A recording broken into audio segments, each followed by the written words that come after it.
السلام عليكم أصحابتيدا qafkan idin muuqato waa hodan xaashi ee ku dhalatay muqdisho kuna kortay kuna guursatay sawirkan waa hodan iyo odaygeeda markan waa hodan oo xaamilo ah Soomaalida inta badan ee social media isticmaasho waxay aad u soo gudbiyaan qisooyin kala duwan ka dhacay wadamada shisheeyaha ama ku dhacay dadka aan Soomaalida ahayn laakiin weli ma arkin dadka Soomaalida isticmaala baraha bulshada ee soo gudbiyay qisooyinka oo ka hadlaya qisadan xanuunka badan ee gabadhan ku dhacday dabcan qisooyin badan oo xanuunkooda leh way dhacaan oo wadankan way ka dhaceen laakiin hodan qisadeeda waa qiso ku jirta social media ayadana ka sheekeysay ma arkin dad qof ka hoos qaaday oo sii gudbiyay oo umada gaarsiiyay weena mudneed in la sii gudbiyo la sii gaarsiiyo si ay ugu yaraan caawin uga hesho umada Soomaaliyeed dhanka social media ha ahaato dhan kaleento wixii qofka bini'aadamka uu ku gargaar ku caawin karo uu dhaamo uu ku caawiyo waa gabar yar waa ujeedaano waxa ku dhacay dib aad iyo aad u weyn sagaalkii bishii 6aad 2022 markii la caleema saarayay madaxweynaha hadda joogo ayaa habeen barkii xilli ay ahayd 7 saac ama 1 habeenimo waxa gurigooda ku soo dhacay hoobiyaha wuxuu si toos ah ugu dhacay qolkii ay jiiftay hodan iyo odaygeeda iyo caruurteeda qofkii soo tuur hoobiyahaas iska soo tuuray laakiin wuxuu ku burburiyay dhammaan noloshii quruxda badneed ee qoyskan hodanna isla meeshaas waxay ku weysay lugteeda bidixda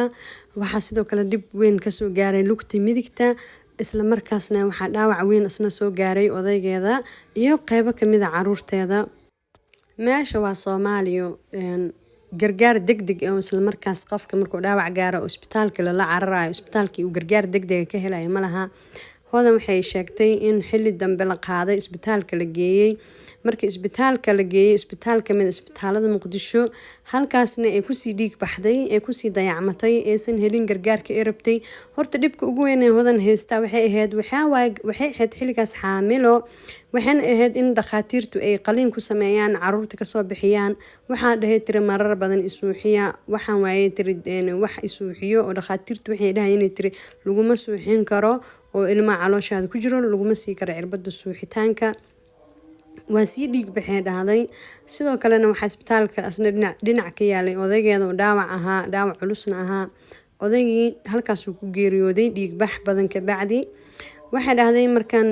kooman galay waan soo kacay markaan aan soo kacay tiri oon arkay tiri familkeyga waxaan ku dhahay tiri isbitaal Digfeer igeeya saasa Digfeer lagu geeyay Digfeer markii la geeyay waxay u sheegeen in lugtaan kaleentay u soo hartay ee midigta ay tahay ayadana lug baaba'day oo yacni dhimatay waxna u tareenin ayna tahay in laga gooyo sidaas hodan ilmihiina looga soo saaray lugtii labaadna looga gooyay miskiintan hadda waa agoonley waana naafo waana qofkaas yara ujeediin asxaab badan ani ma haystiba laakiin hadaa videogan share sii dhahdiin oo dadka gaarsiisaano hodan ayada xataa YouTube ay leedahay meeshana idinku soo qori doonaa waxay heli doontaa support oo Soomaalida caawin doonto daawasho iyo intaba si ay u hesho wax ay yacni isku caawiso waa gabar yar ujeedaan waa naafowday waa agoonley